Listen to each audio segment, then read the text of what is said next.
Sommer moderiert Alexander Rüdiger jeden Tag zur besten Sendezeit Moneymaker, die Sendung mit der Gelddusche.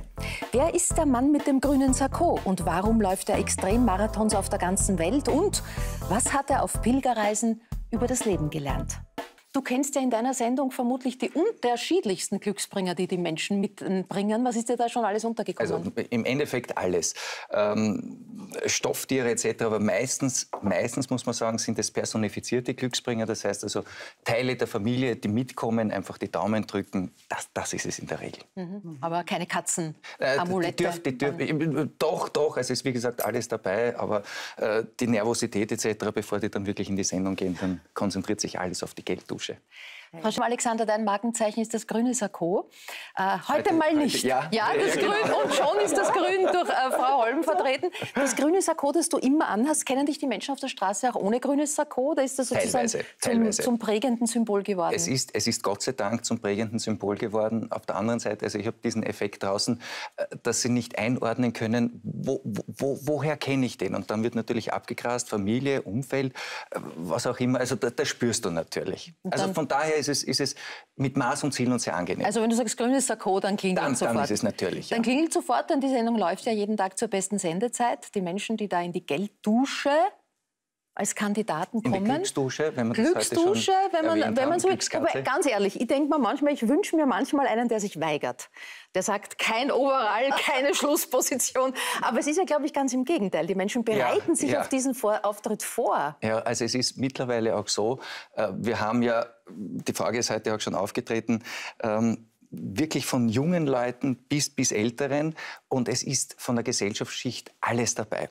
Und gerade die Älteren, die pfeifen unter Anführungszeichen auf das Geld, also denen ist es jetzt nicht so wichtig. Die könnten ja theoretisch auch sagen, um Gottes Willen, ich bin jetzt so alt, habe ich jetzt meinen Neffen oder was auch immer, bitte geh du für mich. Nein, sie wollen das einfach erleben. Also dieses Erlebnis, weil die Sendung gibt es ja seit mittlerweile 23 Jahren, da einfach drinnen zu stehen, wie ist es, und dann zu Hause erzählen zu können, wie es war. Das ist einfach ein Erlebnis, das man nicht alle Tage haben kann. Trotzdem darf ich dich bitten, sozusagen das grüne Sakko jetzt symbolisch auszuziehen. Habe ich schon. Wir wollen den Mann dahinter und darunter ein bisschen kennenlernen. Und da gibt es ja wirklich wahrlich Interessantes. Du pilgerst viel, hast, glaube ich, schon 5000 Kilometer Jakobsweg am Buckel, wenn man das so sagen darf, oder eher auf den Füßen. Ja, komme ich auch quasi gerade zurück. Du warst im Juni in Österreich am Jakobsweg. Weststeirischer Jakobsweg, jetzt ist ja, sehr zum Empfehlen. Pilgern ist ja jetzt nicht in erster Linie sportliche Angelegenheit, sondern da geht es ja ums Ankommen bei sich selbst, auch an einem Ziel, zu sich kommen. Was sind so die Fragen, die du dir stellst während so einer Pilgerwanderung? Also im Endeffekt sind es keine Fragen mehr, die gestellt werden. Man geht mit vielen Fragen los, erhofft eine Antwort und du kriegst die Antwort im Endeffekt dann, wenn sie den Platz dafür hat. Und wenn du das Sportliche angesprochen hast, also ich würde mal behaupten, diejenigen, die zum ersten Mal gehen, vielleicht sogar zum zweiten Mal gehen, da ist der sportliche Aspekt viel, viel zu stark. Das ist noch das, was man aus dem Alltag mitnimmt. Man muss funktionieren, fröhlich sein, man muss auf den Punkt funktionieren. All das gibt es dort nicht. Und dann hast du die Leute, die zum Beispiel um 4 in der Früh aufstehen. Das macht einem wahnsinnig, unter Anführungszeichen. Gott sei Dank gibt es die Oropax, die man sich in die Ohren stecken kann. Das ist ein Prozess. Und in dem Moment, so behaupte ich jetzt mal, und die immer wieder gehen, sagen das Gleiche. Wenn man das lebt, was man wirklich, die eigene innere Uhr, was du im Alltag einfach nicht leben kannst, ob es jetzt der Job ist, die Kinder sind, die Verpflichtungen, tausende Sachen, auch die Medien, die dich natürlich im Alltag begleiten, bis hin zu einer Ampel, wo du, wenn rot ist, stehen bleiben musst. Das heißt, Pilgern mit Handy geht gar nicht? Doch, mittlerweile ja. Also am Anfang, also meine Empfehlung ist, ganz wichtig alleine, also ungemein wichtig, weil ich habe es in diesen mittlerweile 10-mal Jakobsweg nicht einmal erlebt, dass sich Beziehungen, also die sind auseinandergegangen. Es haben sich dann auf dem Weg auch wieder viele gefunden, also da gibt es Hochzeiten und so weiter. Aber im Endeffekt gehe alleine, gehe, wenn es irgendwie geht, vielleicht tatsächlich ohne Handy, beziehungsweise schalte es zumindest zu gewissen Zeiten aus. Fabio, ist lang gehen ist das für dich? Was für eine Vorstellung ist das für dich? Als jemand, der so spektakuläre Tricks und immer an der Grenze der Gefahr auch zuständig ist. Ja, ich glaube, Gehen ist bei mir definitiv, glaube ich, ein bisschen auf der Seite. Bei mir stehen halt 2 Räder im Vordergrund und bin halt einfach seit der Kindheit einfach immer schon auf 2 Räder unterwegs gewesen. Und ja, das ist eigentlich so, was ich eigentlich so mache. Also mit Gehen eigentlich relativ wenig am Hut. Ich meine, ich mag zwar hin und wieder mal ganz gern mit ein paar Freunden oder so wandern zu gehen, aber ansonsten bin ich eigentlich nur auf 2 Räder eigentlich immer unterwegs.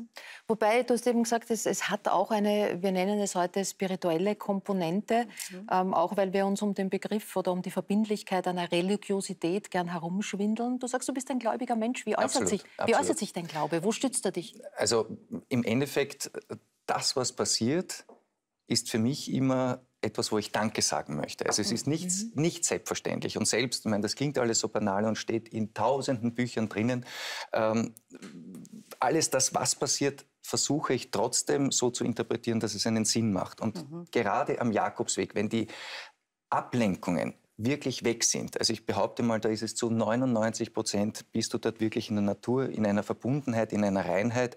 Und dann spürst du die Menschen, die du triffst, wie sie auf dich reagieren. Wenn du nicht mehr kannst, an dem Punkt, wo eben die Blase so groß ist oder du einfach wirklich fix und fertig bist, dann passiert etwas, das dir geholfen wird. Und das wird so weggeblendet im Alltag. Man sieht das nicht aufgrund der Probleme. Und dort ist es einfach rein und dieses Reine ist die Natur und die Natur ist für mich Gott. Also das ist, welchen Namen sie auch immer haben, das kann wirklich Allah, Mohammed, alles sein. Also es ist einfach im Endeffekt, ist es etwas Göttliches oder das Licht. Und wenn ich es auf den Punkt bringen möchte, ist es Liebe. Und Danke zu sagen, dass man da sein darf. Kann ich nur applaudieren. Ja, danke. Das heißt, aber jetzt, um wieder den Bogen ganz kurz doch zum grünen Sakko zu sprechen, das sind doch dann Momente, wo du eigentlich merkst, dass es ums Geldscheffeln im Leben gar nicht geht. Definitiv nicht. Definitiv nicht. Aber wenn ich vielleicht noch eine kurze Geschichte, weil du vorher das Glück aufgegriffen hast, und das passt meinem Gefühl noch ganz gut. Es gibt einen Kandidaten, der ist so unglaublich, denn er hat in der Zwischenzeit es geschafft, 17 Mal in die Sendung zu kommen. Das ist schier unmöglich. Das gibt, rein rechnerisch geht das gar nicht. Und der hat, ich versuche das jetzt wirklich ganz kurz zusammenzufassen, der hat auf einer Autobahnraststation eine Schachtel mit rostigen, ich glaube 37 Hufeisen gefunden. Mit denen ist er nach Mariazell gefahren, hat sie weihen lassen. Seit dieser Zeit hat er im Lotto gewonnen, ist zigmal bei mir in der Sendung gewesen, hat andere Gewinnspiele. Es haben sich mittlerweile Leute bei ihm dann gemeldet.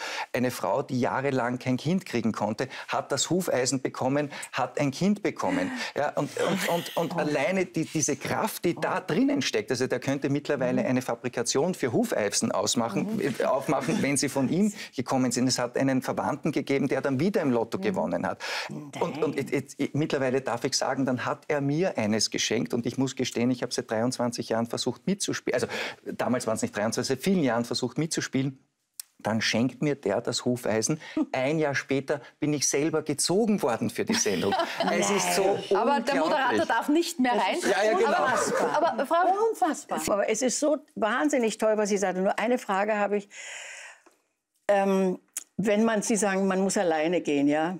Beim Pilgern, ja. Oder wäre angeboten. Es wäre empfehlenswert, das erste Mal alleine zu gehen. Aber das kann man ja als Frau gar nicht, oder? Doch. Ich bin ja nie berggestiegen, ich kann ja nur gehen. Darf ich Ihnen sagen, die älteste Dame, die ich also Pilgerin, die ich am Weg getroffen habe, war 96, die ist den Camino Frances gegangen. Alleine? Alleine. Ja, aber also ich bin ein ängstlicher, wahnsinnige Angst. Also es ist ich habe so eine Angst, ich bin ja so ängstlich, also ich kann nicht allein. Ich darf Ihnen versichern, völlig gefahrlos. Vielleicht nehmen Sie mich mal mit. Gerne. Gut, also für Sie bin ich gerne Pilgerführer. Ich komme zu Ihnen in die Mühle. Irrsinnig. Freue ich mich sehr. Also ich bekomme fast die Tränen. Jetzt tut mir leid. Eine Pilgergemeinschaft, die sich jetzt ja bildet, aber ein bisschen wollen wir da noch dahinter schauen beim Alexander Rüdiger. Das ist ja das, was er jetzt da so erzählt, ist ja auch das Ergebnis einer Reise, eines Weges, eines Lebensweges. Du hast, und das hat dich wohl sehr geprägt, als Kind deinen Papa verloren, du warst 12 Jahre alt. Das hat dich dann ein bisschen ins Strudeln gebracht, um so mal so sagen. Bis heute. Bis heute ins Strudeln gebracht. Ja. Hast Friseur gelernt, Koch gelernt im Machfelderhof, Skilehrer gearbeitet, gejobbt. Aber irgendwie war diese Idee des Showmasters schon immer da. Hast bei einer RTL-Show dann mitgemacht, wo du Dritter geworden bist. Dann hat man dir noch angeboten, Showmaster auf einem Kreuzfahrtschiff. Ja, mit einer Wahnsinnsgage auf der AIDA. Ja. Wahnsinn. Ja, also, du hast aber das Angebot nicht angenommen. Warum damals? Weil ich damals verheiratet war. Es war mein Ziel. Mit 18 geheiratet? Mit 18 geheiratet. Wir kannten uns 5 Tage. Die Familie hat uns 1 Stunde gegeben. Es sind dann trotzdem 13 Jahre geworden und wir haben nach wie vor ein sehr, sehr gutes Verhältnis.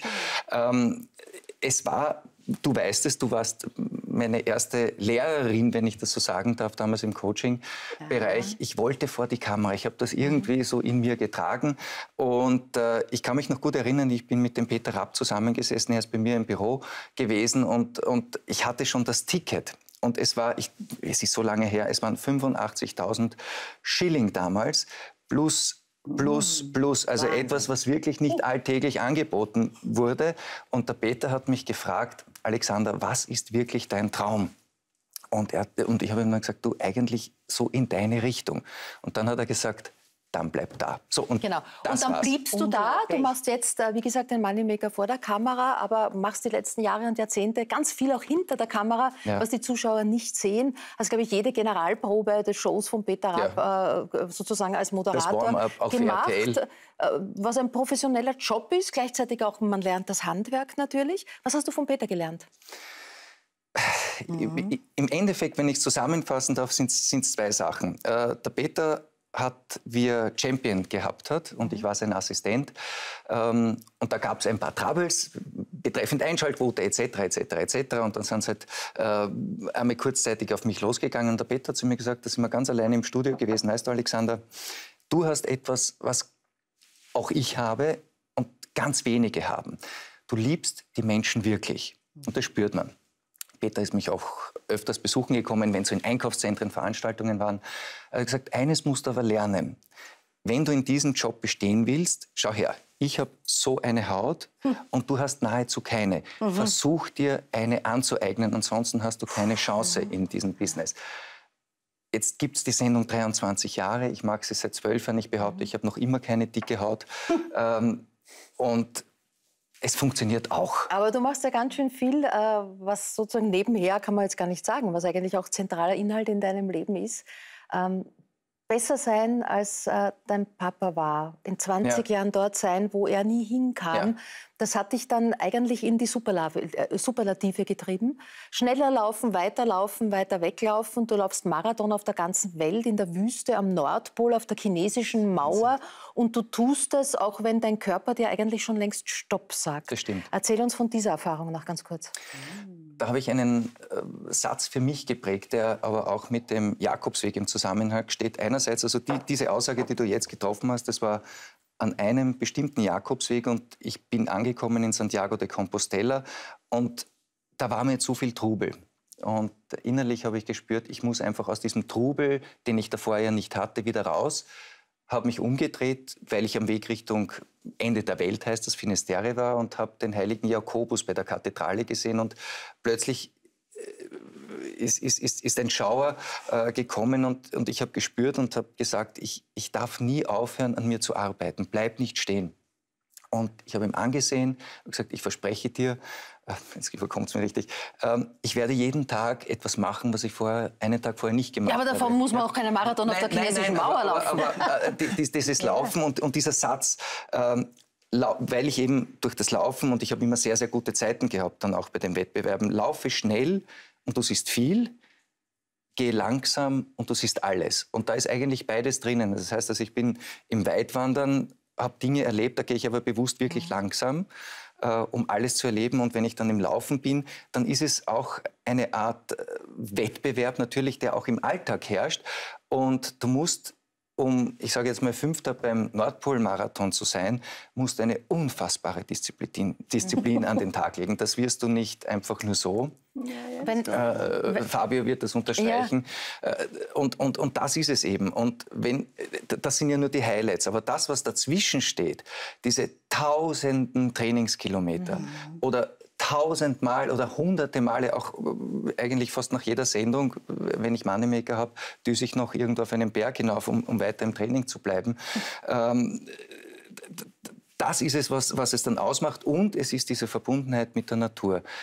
Ja. Wenn ich dich aber jetzt frage, wovor laufst du davon? Trete ich dir dazu nahe? Nein, diese Frage kommt immer wieder. Also das ist ein Standard im Endeffekt. Und das kann ich im Endeffekt heute als abgehakt titulieren oder erklären, weil es ist einfach wirklich, dass mir diese Zeit in der Natur, das ist für mich die Nummer 1. Ich bin mit der Natur verbunden, ich kann mich natürlich auspowern, beziehungsweise bekomme ja im Endeffekt, das ist ja das Skurrile, einen Marathon zu laufen oder ein Training zu machen in der Natur, gestern am Unterberg gestanden zu sein, gibt mir mehr Energie, als wenn ich zum Beispiel den ganzen Tag am Computer sitze. Da bin ich fix und fertig. Ja, ich glaube, wenn man einmal das Gefühl hat, dass man sowas erlebt, also dass man so einen Reiz nach eben so einem Erlebnis irgendwie hat, dann glaube ich, ist es fast wie eine Sucht. Also man kann einfach nicht genug davon bekommen. Und keine Ahnung, wenn ich jetzt zum Beispiel irgendeinen schweren Trick, einen Double Backflip, also doppelten Rückwärtshalt oder sowas stehe, dann ist es einfach nachher so ein extremes Gefühl, also wirklich so ein extremer Adrenalinrausch. Darf man sagen, geil. Ja, das einfach geil ist, ja. So. Das einfach richtig geil ist, ja. Und ich glaube, also von man dem wird Gefühl, adrenalinsüchtig eigentlich. genau, also ja. Und ich glaube, von dem Gefühl kann man einfach nicht genug bekommen. Und dafür, glaube ich, geht man dann einfach oder schaut man einfach, wo die eigenen Grenzen liegen, um eben das Gefühl einfach öfters noch zu bekommen. Vor allem haben Sie diese körperlichen Grenzen der körperlichen Betätigung auch je gesucht, oder lag das bei Ihnen immer im künstlerischen, im musikalischen Bereich? Das ist auch Hochleistungssport. Nur, ja, aber ein ganz anderer Hochleistung. Ja. Was mich interessiert an beiden wäre das Wort oder das Gefühl Ehrgeiz. Wie viel ist Ehrgeiz? Wie viel ist Adrenalin? Dieses immer wieder zu erreichen. Also ich glaube, dass es ich glaube, dass Sie sehr ehrgeizig sind. Ja. Und Sie auch. Ja. Und dieser Ehrgeiz ist ja auch ein unglaublicher Dynamo. Und auch die Perfektion. Ehrgeiz, Perfektion, Disziplin. Aber Frau Holm, darf ich kurz unterbrechen? Ja. Ich glaube, Sie sprechen nicht über die beiden jungen Männer, sondern über sich selbst. Genau. Ich wollte gerade sagen, auf so eine irrsinnige Weise, also verbindet. Ja. Wenn ich auf der Bühne stehe, der Wiener Staatsoper und die Wiener Philharmoniker und der Karajan dirigiert, ich meine, das ist Hochleistung. Das ist Hochleistung. Und vor allen Dingen diese irrsinnige Disziplin, aber auch natürlich über allem, ich weiß nicht, wie es bei Ihnen ist, ob Sie auch die Gefühle ein bisschen mit dem Glauben, oder sind Sie auch so ein bisschen, haben Sie etwas, dass Sie im Moment Gott spüren, wenn Sie da in diese, das ist ja auch, was Sie machen, ja immer Lebensgefahr eigentlich. Ja, klar. Sehr lebensgefährlich. Sie ja, spielen ja auch ein bisschen mit dem Leben, mit Ihren Knochen, mit Ihrem Körper. Ja, ich glaube, wenn man so ein bisschen in den Sport wirklich drinnen ist, dann glaube ich, vermindert sich das Risiko einfach, dass man blöde Sachen macht, wo man einfach sein Leben riskiert. Also man weiß, was man macht. Kann man das wirklich so wissen? Kann da nicht was? Also ich meine, es kann immer was passieren. Also es kann zum Beispiel beim Radl irgendwie Pedal abbrechen oder sowas. Ja. So, das kann immer passieren. Man kann auch einen Fehler machen. Genau, man kann auch Fehler haben, ja. Du kannst rückwärts runter, alle möglichen Sachen. Aber ich glaube, vor allem Sportler sind da schon irgendwie, die wissen einfach, was sie machen, und die machen nichts, was jetzt wirklich komplett blöd ist und wo sie nicht 100% davon überzeugt sind, dass sie das erschaffen. Aber wieso kriegen Sie da Geld? Also man verdient Entschuldigung, dass ich tausendmal, weil das mich so fasziniert. Mit dem YouTube, der muss jemand zahlen, um das zu sehen? Es kommen dann Sponsoren, die das interessieren. Und auch im Channel selber, wenn du so und so viele Abonnenten hast, kriegst du für so und so viele Abonnenten. Da geht es eigentlich mehr um so die Aufrufe. Also es werden quasi Werbeplätze vor die Videos geschaltet. Genau. Also einfach Werbungen, die Google einfach automatisch schaltet. Zahlt dann Red Bull für Sie da? Und so? Nein, nicht wirklich. Das läuft eigentlich alles über Google. Also Google schaltet einfach Werbungen vor die Videos und davon bekommt man Also ich kriege von meinen ganzen Opernaufnahmen nichts mehr. Meine einzige krumme Mark habe ich gekriegt. Es ist so unglaublich. Ich kann mich erinnern, am Nordpol-Marathon zum Beispiel jetzt im April, da sind auch Spitzensportler, die auch, so wie du, YouTuber, kaum war der Marathon zu Ende, zack, ins Zelt, haben schon am Video geschnitten, zack, Musik drauf und es ist unglaublich. So die Inszenierung von Sport, auch sozusagen die Verbindung zwischen Sport und Marketing, sehr cool. Darf ich eine Frage? Also, okay, keine Frage mehr, dann danach, ich könnte noch Stunden weiterreden. So viel bringt jeder mit an reichhaltigen Erfahrungen und Geschichten. Hals- und Beinbruch darf man schon sagen, oder? Ja, gesund bleiben, auf alle Fälle, das wünsche ich allen. Ich danke meinen Gästen für ihre Erzählungen, für Einblicke in ihr Leben. Und wie immer war es sehr spannend, hier ganz unterschiedliche Welten an einem Tisch zu vereinigen. Das macht jede Woche aufs Neue große Freude. Ich hoffe, Ihnen auch.